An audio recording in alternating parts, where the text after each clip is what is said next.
The legacy betrayal. The 40-story glass tower pierced Tampa's skyline like a steel and concrete monument to ambition. From his corner office on the 38th floor, Arthur Wellington surveyed the city he'd helped reshape over the past quarter-century. At 55, his graying temples and weathered hands told the story of countless 18-hour days, but his steel-blue eyes still held the sharp focus that had built Wellington Morrison Engineering from a two-man operation into one of the Southeast's premier infrastructure consulting firms. "Another late night, partner?" Frank Morrison's voice carried its familiar easy charm as he entered without knocking, a privilege earned through 25 years of shared victories and challenges. At 54, Frank maintained the polished appearance of a man who understood that perception often mattered more than substance in their business. His Armani suit and Rolex Submariner were recent additions, upgrades that coincided with his marriage to Chloe 2 years prior. Arthur turned from the floor-to-ceiling windows, noting the slight tension in Frank's smile. "The Miami Port Authority moved our presentation to Friday. We need to revise the structural load calculations for the new container terminal. I've got it covered." Frank's response came too quickly, too smoothly. "Chloe mentioned you've been looking tired lately. Maybe it's time for that vacation we discussed." The suggestion rankled Arthur more than it should have. Frank had been dropping hints about succession planning, about Arthur slowing down, with increasing frequency since his marriage. But Wellington Morrison wasn't just a business. It was Arthur's life's work, his legacy, his answer to the divorce that had left him childless and determined to build something lasting. "I'm fine, Frank." Arthur's tone carried the finality that had closed countless negotiations. "The Brickell project needs our personal attention." Our reputation is solid," Frank interrupted, then caught himself. "I mean your reputation, the company's reputation. You built something incredible here, Arthur. But even legends need rest." Arthur studied his partner's face, searching for the source of the underlying tension he couldn't quite identify. Frank had always been the more social of the two, the schmoozer who worked rooms while Arthur designed the solutions that kept clients coming back. But lately, there was something different, a restlessness, an edge that hadn't been there before Chloe. "Speaking of legends," Frank continued, his voice taking on a forced casualness, "Chloe has some interesting ideas about expanding our market reach. She thinks we're undervaluing our intellectual property." Arthur's jaw tightened. Chloe Morrison was undeniably brilliant. A Harvard Law graduate who'd walked away from a partnership track at Kirkland and Ellis to marry Frank. But her suggestions invariably involved aggressive expansion, leveraged buyouts, and what she called optimizing human resources. The woman saw everything through the lens of quarterly profits rather than long-term relationships. "Chloe doesn't understand our business model," Arthur said carefully. "We've built our reputation on personal relationships, on being the firm that major developers trust with their most critical projects. You can't optimize trust, Frank." Frank's laugh held a bitter edge. "Maybe that's exactly the problem. Maybe we've been thinking too small, too old-fashioned." The words hung in the air between them like smoke from a dying fire. Arthur felt something fundamental shift in their partnership, a crack appearing in the foundation they'd built together. He'd mentored Frank, brought him up through the ranks, made him rich. When Frank's first marriage had crumbled under the pressure of 70-hour weeks, Arthur had been his best man at the second wedding. When Frank's son had gotten into trouble at college, Arthur had made calls, opened doors, treated the boy like his own nephew. "Old-fashioned," Arthur repeated slowly.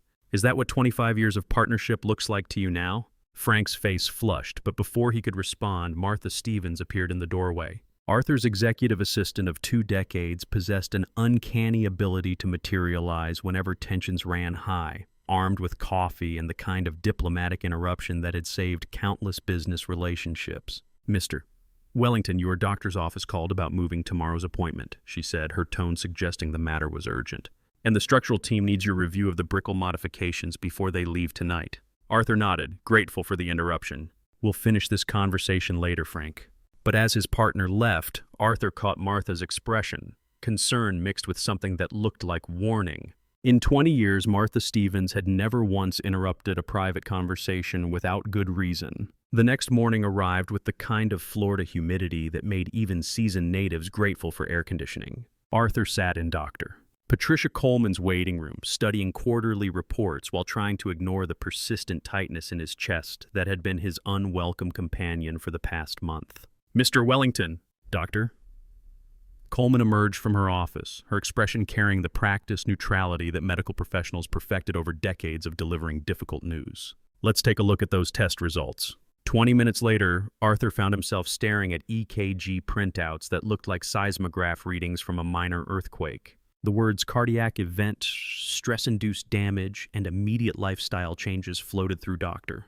Coleman's explanation like debris from a shipwreck. "I'm not talking about retirement," she said firmly, reading the protest forming on his lips. "But I am talking about a significant reduction in stress and workload. 70-hour weeks at 55 after what your heart has just told us? That's not ambition, Arthur. That's suicide with a business plan." The drive back to the office passed in a blur of honking horns and construction zones, the endless cycle of building and rebuilding that had made his fortune. Arthur's phone buzzed with messages from Frank, from clients, from the structural team working on 3 different projects that needed his immediate attention. But all he could think about were Dr. Coleman's words, "Your heart is trying to tell you something. The question is whether you're ready to listen." He found Frank in the conference room, surrounded by blueprints and laptop computers, leading what appeared to be an impromptu strategy session with several junior engineers. The scene should have been reassuring, his partner taking initiative, driving projects forward. Instead, Arthur felt a chill that had nothing to do with the building's aggressive air conditioning. "Arthur!" Frank's smile seemed too broad, too bright. "Perfect timing. We were just discussing the optimization protocols for the Brickell timeline." "Optimization protocols?" Arthur moved to the head of the conference table, his usual position, and noticed the almost imperceptible way the junior staff shifted to accommodate him, as if they'd grown accustomed to Frank's leadership in his absence. "Chloe's idea," Frank explained. "She thinks we can streamline our project management systems, eliminate some of the redundancies in our approval processes."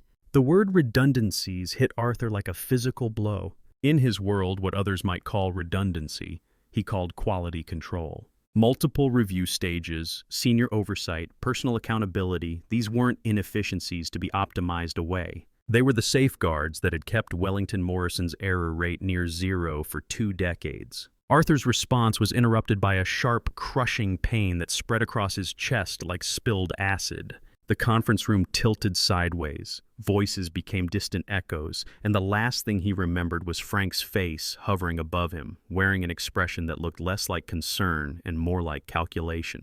He woke up 18 hours later in Tampa General's cardiac unit, connected to machines that beeped with mechanical insistence. The private room was filled with flowers, from clients, from employees, from the various professional organizations where he served on boards, but notably absent were personal visitors. Frank appeared in the doorway as Arthur was struggling to sit up.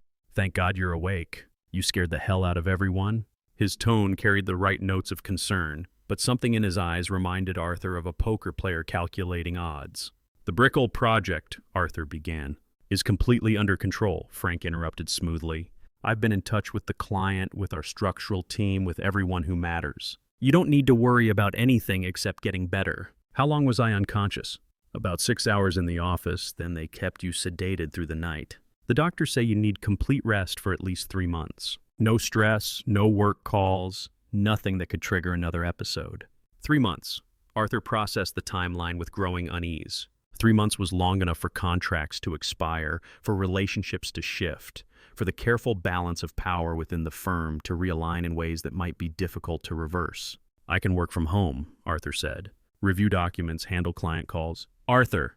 Frank's voice carried a firmness that Arthur had never heard before. "You nearly died." Your heart literally stopped for 37 seconds. The doctors, the lawyers, even Martha, everyone agrees. "You need to step back and let me handle things." The mention of lawyers sent alarm bells ringing in Arthur's head. What lawyers?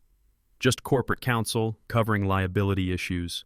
If something had happened to you in the office. Frank spread his hands. "Chloe thought we should be proactive about protecting the firm." There it was again. Chloe's influence, her legal mind finding angles and exposures that hadn't existed before her arrival. Arthur had built Wellington Morrison on handshake agreements and mutual trust. Now apparently they needed legal protection from his own mortality. "I want to review any documents before they're filed," Arthur said. Frank's smile flickered almost imperceptibly. "Of course. But right now you need to focus on recovery." Doctor's orders. The mansion Arthur had purchased after his divorce stretched along Tampa Bay's shoreline like a monument to solitary success. Designed by one of his firm's most talented architects, the house featured soaring ceilings, walls of glass, and enough space for the large family he'd never had. Now, recovering from his cardiac event, the emptiness felt less like luxury and more like exile. Martha Stevens had transformed the home office into a makeshift command center, complete with secure internet connections, document scanners, and a dedicated phone line that bypassed the main office switchboard. "Just in case you need to stay informed," she'd said with the kind of knowing look that came from 2 decades of reading between corporate lines. For the first week, Frank called daily with updates. The Brickell project was ahead of schedule. The Miami Port Authority had been impressed with the presentation. 3 new contracts were in negotiations. Everything was running smoothly, perhaps more smoothly than when Arthur had been directly involved. "You've built an incredible team," Frank said during one call. "They really don't need as much hands-on management as we thought." Chloe was right about streamlining operations. The second week brought fewer calls and more generic email updates. When Arthur tried reaching specific project managers directly, he found that his access to several company systems had been temporarily suspended for security purposes during his medical leave. "Just a precaution," Frank explained when Arthur called to complain. "We can't have someone with your level of system access operating from an unsecured location. Corporate liability, you understand." Arthur understood perfectly. He also understood that Chloe's legal background was showing in ways that made his engineer's mind deeply uncomfortable. The first real warning came during week 3 in the form of a call from James Rodriguez, the veteran project manager who'd been with the firm for 15 years. James didn't call the main office number. Instead, he used Arthur's personal cell, calling at 8 p.m. on a Thursday when he knew the office would be empty. "Arthur, I need to talk to you about some things I've been noticing." James's voice carried the careful tone of a man who'd chosen his words deliberately. "Can we meet somewhere private?" They met the next morning at a diner in Ybor City, far from the glass towers and business suits of downtown Tampa. James arrived carrying a folder thick enough to contain either very good news or very bad news. The expression on his weathered face suggested it wasn't good news. "I've been with this company for 15 years, James began without preamble. "I've watched you build something special, something that puts people before profits. But what's happening now, this isn't the Wellington Morrison I signed up for." James opened the folder and spread documents across the diner's Formica table. Contract modifications, budget reallocations, personnel transfers. A paper trail that told a story Arthur wasn't sure he wanted to hear. "It started small," James continued. "Frank moving people around saying it was temporary restructuring while you recovered. Sarah Kim got transferred to the Jacksonville office. Tom Chen was reassigned to special projects that nobody can explain. 3 of our best senior engineers, Arthur, the people who've been with us longest." Arthur studied the transfer orders, noting Frank's signature on documents that normally required his approval as well. These should have needed dual authorization. That's the thing, they did get dual authorization. "Look at the signature line." Arthur's stomach dropped as he recognized his own name, written in what looked like his handwriting but with subtle differences that spoke of careful practice. "This isn't my signature, I know, but it's close enough to pass casual inspection, especially with you being out sick. The lawyers approved it based on medical necessity and business continuity." The lawyers, again. Arthur was beginning to understand that Chloe's influence extended far beyond casual suggestions about optimization. She was methodically removing his ability to control his own company while maintaining legal cover for every action. "There's more," James said, pulling out a second set of documents. "New consulting contracts. Morrison Consulting LLC has been awarded 3 projects that should have gone through our normal bidding process. The Florida Keys Bridge Assessment, the St. Pete Waterfront Development, and the Jacksonville Port Expansion." Arthur recognized all 3 projects, major contracts worth millions in fees, the kind of high-profile work that defined a firm's reputation. Morrison Consulting? Frank started his own company? Not just Frank. The incorporation papers list both him and Chloe as principals, filed 6 weeks ago, right after your heart attack. The timeline sent a chill through Arthur's recovering cardiovascular system. 6 weeks ago, Frank had been holding his hand in the hospital, assuring him that everything would be fine, that the company was in good hands. Meanwhile, he'd been filing paperwork to create a competing firm. "How are they winning these contracts?" Arthur asked, though he suspected he already knew the answer. James's expression grew grim. "Inside information, detailed knowledge of our bidding strategies, our cost structures, our client relationships. Plus, They're underbidding us by margins that suggest they know exactly what numbers they need to beat. Arthur stared at the documents, each page representing another piece of his life's work being systematically dismantled. But what hurt more than the financial loss was the betrayal itself. 25 years of partnership, of shared risks and mutual trust, reduced to corporate piracy and forged signatures. "There's something else," James said, his voice dropping to barely above a whisper. "I've been hearing things around the office. Rumors about your health, about whether you're coming back at all. Frank's been having closed-door meetings with the senior staff, talking about succession planning and protecting everyone's futures." Arthur felt the familiar tightness in his chest, but this time it had nothing to do with cardiac dysfunction and everything to do with rage. "What kind of rumors?" "That the heart attack was more serious than announced. That you might not be mentally sharp when you return. That the firm needs stable leadership during this transition period." James met Arthur's eyes. "I don't believe any of it, but Frank's been very convincing. He's good at making people feel like they're part of something important, like they're protecting the company's future." The strategy was brilliant in its simplicity. Frank wasn't stealing the company outright. He was positioning himself as its savior, protecting it from an aging founder who might no longer be capable of leadership. By the time Arthur returned, if he returned, Frank would have repositioned himself as indispensable. "Who's still loyal?" Arthur asked. "Martha, obviously. Sarah Kim, but she's stuck in Jacksonville. Tom Chen's been asking questions, but he's isolated on those special projects. The younger staff, they're scared, Arthur. They want to keep their jobs, and Frank's made it clear that their futures depend on adapting to the new reality." Arthur gathered the documents, his engineer's mind already working through the problem like a complex structural analysis. Frank had identified the load-bearing elements of the company, key personnel, major contracts, client relationships, and was systematically transferring them to his own control. But every system had vulnerabilities, and Arthur had designed this one from the ground up. "James, I need you to do something for me, and I need you to be very careful about it. Anything. I need complete documentation of every contract modification, every personnel transfer, every decision Frank has made in my absence. But more importantly, I need to know exactly how Morrison Consulting is structured, who their clients are, and where their funding is coming from." James nodded grimly. "You're going to fight back." "I'm going to do what I should have done 25 years ago," Arthur replied. "I'm going to stop treating this partnership like a friendship and start treating it like a business." The investigation took 2 weeks and confirmed Arthur's worst fears. Morrison Consulting wasn't just competing with Wellington Morrison, it was systematically cannibalizing it. Using confidential information, inside knowledge, and strategic bidding, Frank and Chloe had created a parasitic relationship that was slowly bleeding their original firm dry. But the most damaging discovery came from an unexpected source. Martha Stevens, demonstrating the kind of initiative that had made her invaluable for 20 years, had been quietly monitoring email traffic and meeting schedules. What she found was a communication pattern that revealed the true scope of the conspiracy.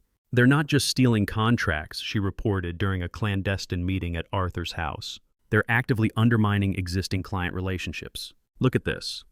She handed Arthur a printed email exchange between Chloe and Frank, discussing strategy for the Meridian Development account, one of Wellington Morrison's oldest and most profitable clients. "The key is making Arthur look unreliable without appearing to attack him directly," Chloe had written. "Health concerns provide perfect cover. Clients want stability, and uncertainty about leadership creates an opening for alternatives." Frank's response was even more damaging. "I've already planted seeds with Richardson." Mentioned Arthur's age, his recent health scare suggested that Wellington Morrison might not be the same firm it was 10 years ago. Richardson's interested in hearing about emerging alternatives in the market. Arthur read the exchange twice, his anger crystallizing into something harder and more focused. Frank wasn't just betraying their partnership, he was actively sabotaging Arthur's reputation in an industry where credibility was everything. "There's more," Martha continued. "I've been tracking the financial flows. Morrison Consulting has been using Wellington Morrison resources, office space, equipment, even staff time, while bidding against us on contracts. It's corporate theft disguised as business development." The picture was complete now. Frank and Chloe had created a sophisticated scheme to gradually transfer Wellington Morrison's value to their new company while maintaining plausible deniability. By the time anyone noticed, the original firm would be a hollow shell. and they would have established Morrison Consulting as the natural successor. Arthur made his decision. Martha, I need you to arrange a meeting with our corporate counsel, not the lawyers Frank's been using, our original firm. And I want to meet with Sarah Kim and Tom Chen, but away from the office. Are you coming back? Arthur smiled for the first time in weeks. I'm coming back, but not the way Frank expects. The return strategy took shape over the following week. Arthur's lawyer, David Krantz, had been representing Wellington Morrison since its incorporation. A shrewd man in his 60s who specialized in partnership disputes. Krantz reviewed the evidence with the methodical precision of a forensic accountant. You have grounds for both civil and criminal action, he concluded. Breach of fiduciary duty, corporate theft, fraud, conspiracy. But Frank's been clever about maintaining legal cover. Any action we take needs to be overwhelming and definitive. What do you recommend? Document everything, secure additional evidence, and choose your moment carefully. Frank thinks he's maneuvering from a position of strength, but he's actually created multiple legal vulnerabilities. The key is exposing them all simultaneously so he can't regroup. Arthur spent the next few days reconnecting with the network of relationships he'd built over 25 years. Clients, suppliers, industry colleagues, professional organizations, the web of connections that defined success in their business. What he discovered was that Frank's reputation campaign had been more successful than expected. Several major clients had indeed been questioning Wellington Morrison's stability and leadership. But Arthur also discovered something Frank hadn't anticipated. Loyalty ran deeper than fear. When Arthur explained the situation to trusted clients privately, their responses were swift and decisive. Frank Morrison always struck me as opportunistic, said Rebecca Martinez, CEO of Meridian Development. You built this company, Arthur. If there's a battle for control, I know which side I'm on. Similar conversations with other major clients established a foundation of support that Frank couldn't easily undermine. But Arthur knew that client loyalty alone wouldn't be enough. He needed to demonstrate that Wellington Morrison, under his leadership, remained the superior choice. The opportunity came sooner than expected. The Tampa Bay Authority announced a massive infrastructure project, a new terminal complex that would require exactly the kind of expertise that had made Wellington Morrison famous. The contract was worth $40 million over 5 years, the kind of project that could define a firm's next decade. Arthur knew that Morrison Consulting would bid aggressively for the contract. He also knew, thanks to James's intelligence gathering, exactly what their strategy would be. It was time to demonstrate the difference between experience and ambition. Arthur's return to the office was carefully orchestrated. Instead of announcing his recovery, he simply appeared on a Tuesday morning in October, walking through the lobby as if nothing had changed. The receptionist's double take was priceless, but her professional smile never wavered. Good morning, Mr. Wellington. It's wonderful to see you back. Thank you, Jessica. Is Frank in his office? He's in the conference room with the Morrison Consulting team, preparing for the Bay Authority presentation. Perfect. Arthur made his way to his corner office, noting the subtle changes that had occurred during his absence. His nameplate had been moved to a less prominent position on the directory. Several photographs of company achievements had been replaced with more recent images that featured Frank prominently. The message was clear. Wellington Morrison was evolving beyond its founder. Martha appeared within minutes, her relief evident. Mr. Wellington, how are you feeling? Better than I have in months, Arthur replied honestly. Is the Bay Authority presentation still scheduled for Thursday? Yes, but Frank's been telling everyone that Wellington Morrison won't be bidding. He said our capacity was limited due to leadership transitions. Arthur's smile was predatory. Martha, I need you to call the Bay Authority and inform them that Arthur Wellington will be personally presenting Wellington Morrison's proposal on Thursday. And I need you to schedule an all-hands meeting for tomorrow morning. What should I tell people the meeting is about? The future of the company. Word of Arthur's return spread through the office like wildfire. By noon, Frank appeared in the doorway, his face carefully composed but his eyes betraying genuine shock. Arthur, this is unexpected. How are you feeling? Excellent, actually. The rest did me good. I'm ready to get back to work. Arthur gestured to the chair across from his desk. We need to talk. Frank sat down, but his posture remained defensive. Of course. There have been some changes while you were out, some necessary adjustments to maintain business continuity. Such as Morrison Consulting? The question hit Frank like a physical blow. His carefully prepared explanations seemed to evaporate, replaced by the look of a man whose secret had been exposed. Arthur, I can explain. I'm sure you can. But first, I'm curious about something. When exactly did you decide that 25 years of partnership wasn't enough? Frank's composure cracked, revealing the bitter resentment that had apparently been festering for years. 25 years of what, Arthur? Being your junior partner? Always being introduced as your assistant? Watching you get credit for ideas I contributed to? You were never my junior partner. We built this company together. No. Frank's voice rose. You built this company. I helped. There's a difference, and everyone in this industry knows it. Wellington Morrison, not Morrison Wellington. Your vision, your contacts, your reputation. I was just the guy who executed your plans. The naked honesty was more painful than Arthur had expected. He genuinely believed their partnership was equitable, that Frank's contributions were valued and recognized. But apparently Frank had been keeping score differently. So you decided to steal my company? I decided to build my own, Frank shot back, using the experience and relationships I've earned over 25 years. That's not theft, that's competition. Using confidential information, client lists, and company resources, that's absolutely theft. Frank's laugh was bitter. Company resources? This is my company too, Arthur. I've earned the right to pursue other opportunities. Not while actively undermining Wellington Morrison's existing contracts. Not while forging my signature on personnel transfers. Not while spreading rumors about my health and competence. Frank's face went pale. He'd clearly underestimated Arthur's investigative capabilities, assuming that a recovering heart patient wouldn't have the energy or resources to uncover his scheme. I have documentation, Frank. Email exchanges with Chloe about sabotaging client relationships. Financial records showing Morrison Consulting's use of our resources. Personnel files with forged authorization signatures. 25 years of partnership, and this is how you repay it? You want to talk about repayment? Frank stood up, his anger fully unleashed now. I made you rich, Arthur. My operational management, my client relationships, my day-to-day leadership. That's what turned your engineering brilliance into a profitable business. But I was always the employee, never the equal. Arthur studied his former partner's face, seeing clearly for the first time the resentment that had been building beneath Frank's professional smile. What do you want, Frank? What would make this right? I want recognition. I want equal partnership. I want my name on the door and my voice in major decisions. I want to stop being Arthur Wellington's faithful sidekick.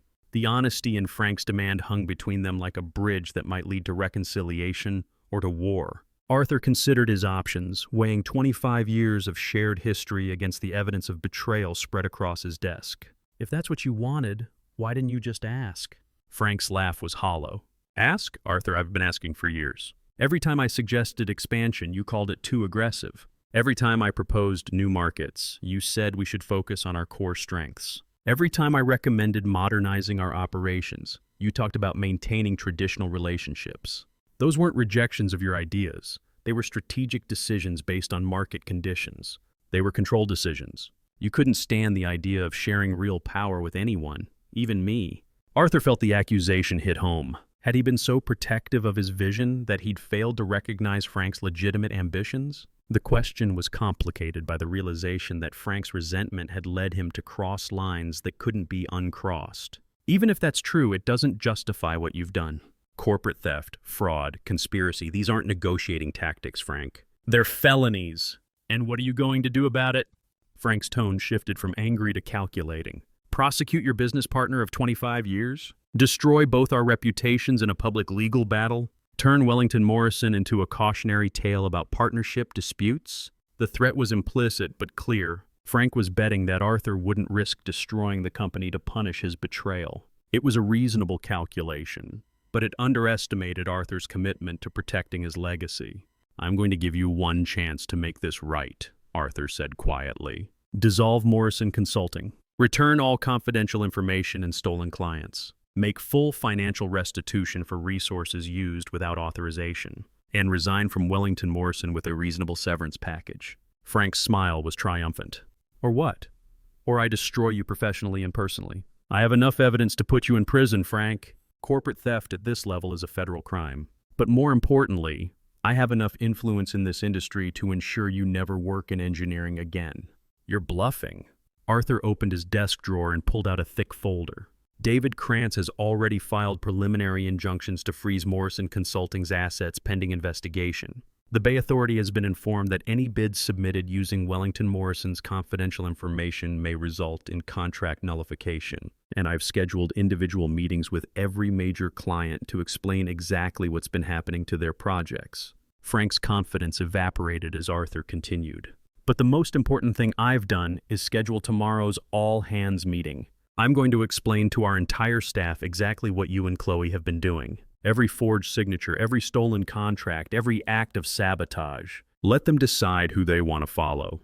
The all-hands meeting was scheduled for 9 a.m. in the main conference room. By 8:45, the space was packed with Wellington Morrison's entire staff, engineers, project managers, administrative personnel, and support staff who'd built their careers within the company's culture of excellence and integrity. Arthur stood at the head of the table, looking out at faces that reflected curiosity, concern, and in some cases, genuine affection for the man who'd given many of them their first professional opportunities. Frank sat to his left, Chloe beside him, both maintaining expressions of professional composure that fooled no one. 25 years ago, Arthur began, Frank Morrison and I started this company with a simple philosophy: deliver exceptional work, treat people fairly, and build relationships that last generations. Those principles have guided every decision we've made, every client we've served, every person we've hired.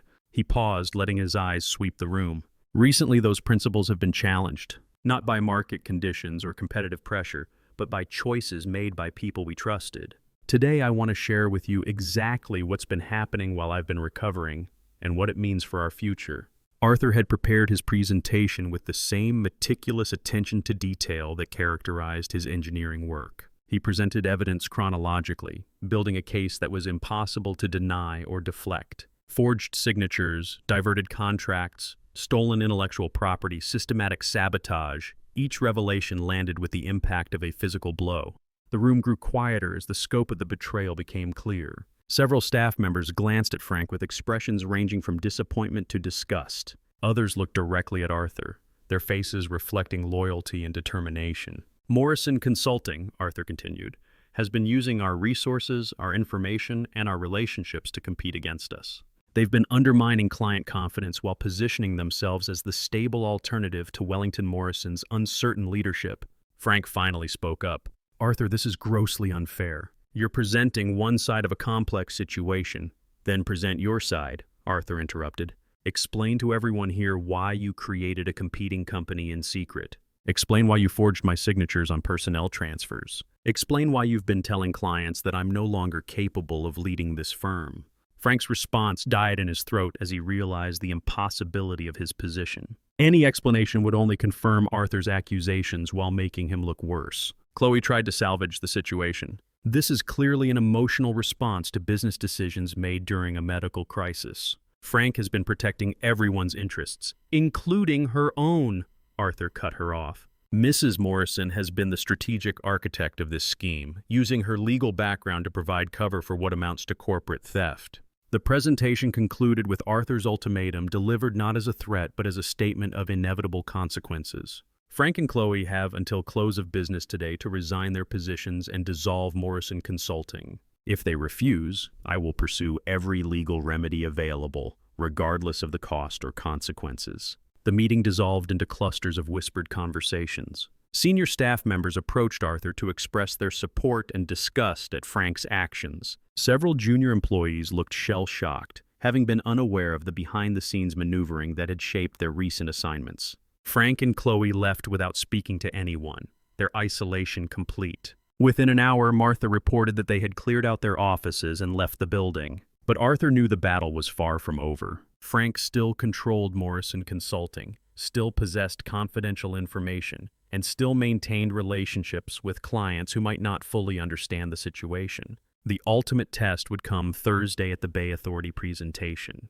Arthur spent the next 2 days preparing with an intensity that reminded him why he'd built Wellington Morrison into an industry leader. He assembled a team that included Sarah Kim, hastily recalled from Jacksonville, Tom Chen, and 3 of the firm's most talented junior engineers. Together, they crafted a presentation that showcased not just technical expertise, but the deep institutional knowledge that only came from decades of successful project delivery. Thursday morning arrived with the kind of crisp autumn weather that made Tampa tolerable. The Bay Authority's headquarters buzzed with activity as multiple firms prepared to compete for the terminal project. Arthur noticed Morrison Consulting's team in the lobby, Frank looked confident. Chloe was reviewing documents, and they'd brought several former Wellington Morrison employees who had apparently jumped ship during Arthur's absence. The presentations were scheduled alphabetically. Morrison Consulting went first, delivering a polished pitch that emphasized innovation, cost efficiency, and fresh leadership unencumbered by outdated approaches.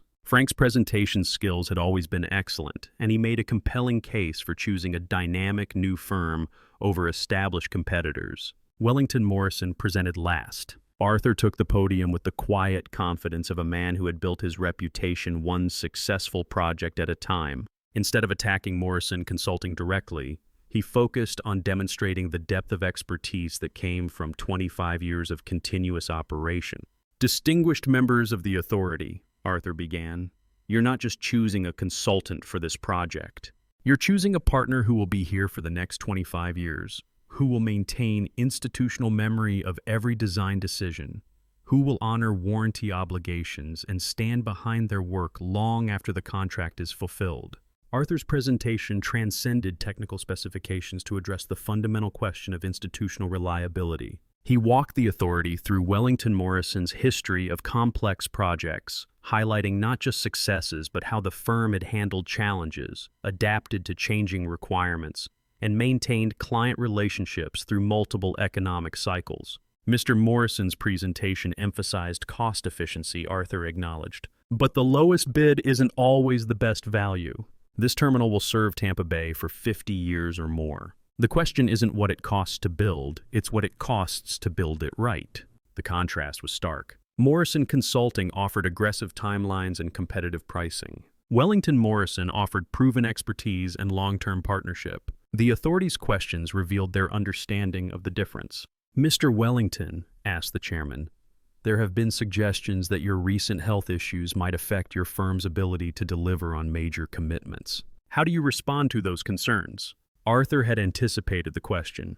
"My heart attack was a wake-up call that led me to delegate more effectively and invest more heavily in developing the next generation of leadership. Our team today includes engineers who weren't even with the firm when Morrison Consulting was conceived 6 months ago. That's the difference between institutional strength and individual dependency." The meeting concluded with a private session where authority members could ask detailed technical questions. Arthur's team demonstrated the kind of deep project knowledge that only came from years of similar work. When Morrison Consulting's team struggled to provide specific examples of comparable experience, their credibility crumbled. The decision came faster than expected. The authority chairman called Arthur personally that afternoon. "We're awarding the terminal project to Wellington Morrison. Your presentation demonstrated exactly the kind of institutional stability and technical depth we need for a project of this magnitude." But the victory felt incomplete. Frank and Chloe were still operating Morrison Consulting, still potentially damaging Arthur's reputation, still possessing confidential information that could be used against other clients. The Bay Authority contract was a battle won, but the war continued. The resolution came from an unexpected source. David Krantz called the next morning with news that changed everything.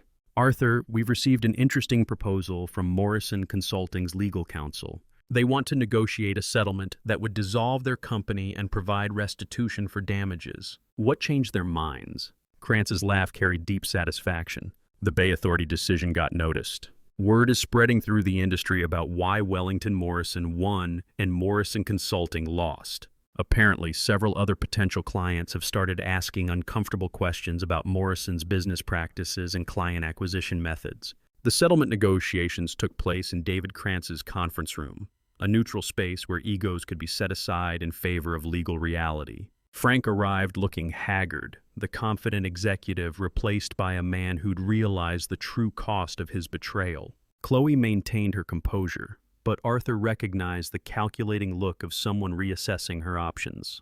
"Let's be clear about the situation," Krantz began. "Morrison Consulting faces multiple felony charges for corporate theft, fraud, and conspiracy. The evidence is overwhelming, and the industry backlash has made your company essentially worthless. This settlement is your only path to avoiding criminal prosecution." Frank's lawyer, a young associate who looked uncomfortable with his client's position, spoke up. "Mr. Morrison is prepared to dissolve Morrison Consulting and return all proprietary information. However, he believes his contributions to Wellington Morrison over 25 years entitle him to some consideration." Arthur studied Frank's face, seeing traces of the ambitious young engineer he'd hired decades earlier. "What kind of consideration?" "A buyout of my partnership stake," Frank said quietly. "Fair market value for my share of the company we built together." The request was legally reasonable but morally complex. Frank had betrayed their partnership, stolen company resources, and damaged Arthur's reputation. But he had also contributed 25 years of legitimate work that had genuine value. Arthur made his decision.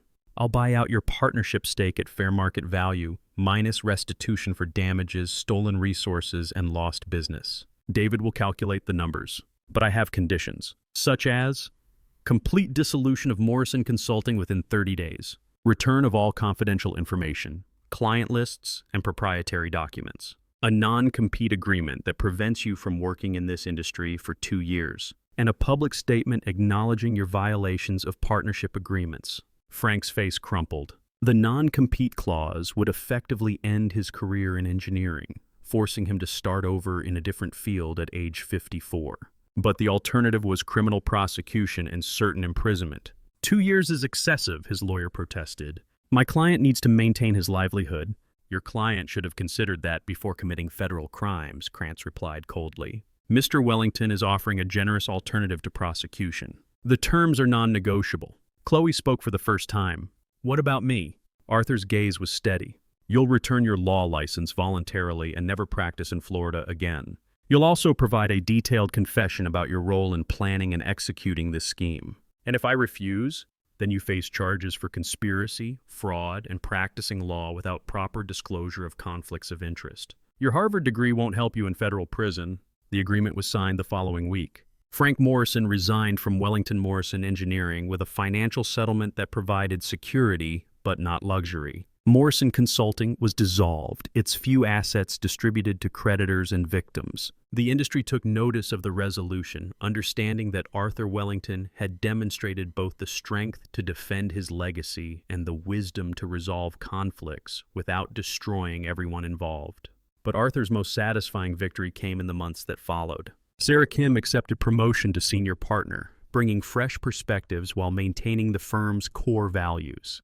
Tom Chen led development of new digital design tools that modernized their capabilities without abandoning proven methods. The staff that had remained loyal during the crisis became the foundation of a stronger, more cohesive organization. The Tampa Bay Terminal project became a showcase of Wellington Morrison's capabilities. Arthur worked closely with the design team, but his role evolved from hands-on management to strategic guidance and mentorship. He discovered that sharing authority didn't mean losing control. It meant multiplying the company's capabilities through empowered leadership. 6 months after Frank's departure, Wellington Morrison won 3 major contracts that had been considered long shots. Clients cited the firm's demonstrated stability, proven expertise, and clear succession planning as decisive factors. The Bay Authority recommended them for a related infrastructure project worth $60 million over 7 years. Arthur's health improved markedly as stress levels decreased and delegation increased. His cardiologist pronounced him fully recovered, with cardiovascular function better than men 20 years younger. "Whatever you did to reduce stress, Doctor," Coleman observed, "keep doing it." The irony wasn't lost on Arthur. Frank's betrayal, painful as it had been, had forced changes that ultimately strengthened both the company and his personal well-being. By attempting to destroy Arthur's legacy, Frank had inadvertently helped him preserve and enhance it. The industry took notice. Arthur received inquiries about speaking at conferences, serving on professional boards, and mentoring other firms facing succession challenges. His reputation, rather than being damaged by the Morrison Consulting scandal, was enhanced by his handling of it. But the most meaningful recognition came from an unexpected source. The American Society of Civil Engineers nominated Wellington Morrison for their annual Excellence in Leadership Award, citing demonstrated commitment to ethical business practices and effective succession planning during organizational crisis. Arthur accepted the award at a ceremony in Washington, D.C., surrounded by colleagues who represented the best of their profession. In his acceptance speech, he spoke about the importance of building institutions that transcended individual ambitions, about the responsibility that came with industry leadership, and about the wisdom gained through adversity. 1 year after Frank's resignation, Arthur stood once again on the rooftop of the building his company had designed. But this time he wasn't alone. Sarah Kim and Tom Chen flanked him, along with 3 promising junior engineers who represented the firm's future. "The city keeps changing," Arthur observed, gesturing toward the construction cranes dotting Tampa's skyline. "New buildings, new challenges, new opportunities. But the principles that guide good engineering don't change. Integrity, competence, and commitment to serving something larger than yourself." Sarah smiled. "Are you giving us another leadership lecture?" "I'm reminding myself why we do this work," Arthur replied. "Buildings can be torn down, contracts can be lost, partnerships can fail. But if you build something based on solid principles, it endures. That's what legacy really means." The conversation was interrupted by Martha's voice over the intercom. "Mr. Wellington, you have a call from the Port of Miami. They're requesting a proposal for their new container facility expansion." Arthur looked at his team. "Sarah, that's your project. Assemble your team and schedule a site visit." As the group headed back inside, Arthur lingered for a moment, reflecting on the journey that had brought him to this point. Frank Morrison's betrayal had been devastating, but it had also been instructive. He'd learned to distinguish between partnership and dependency, between loyalty and enablement, between tradition and stagnation. The company would survive and thrive long after his retirement because it was built on principles rather than personality. The next generation of leaders understood not just the technical aspects of engineering, but the ethical responsibilities that came with shaping the built environment. Arthur's phone buzzed with a text message from an unknown number. "Saw the news about the ASCE award. Congratulations, you deserved it. F." He stared at the message for a long moment, then deleted it without responding. Some chapters ended without resolution, some betrayals couldn't be forgiven, and some relationships couldn't be repaired. But life continued, institutions endured, and legacy was ultimately measured not by the partnerships that failed, but by the principles that survived. The elevator carried him back to his office, where blueprints and project schedules awaited his review. At 56, Arthur Wellington had built something that would outlast him, not because it bore his name, but because it embodied values that transcended any individual's ambitions. His legacy was secure, not despite Frank Morrison's betrayal, but because of how he had chosen to respond to it. Sometimes the best revenge was simply building something better than what your enemies tried to tear down.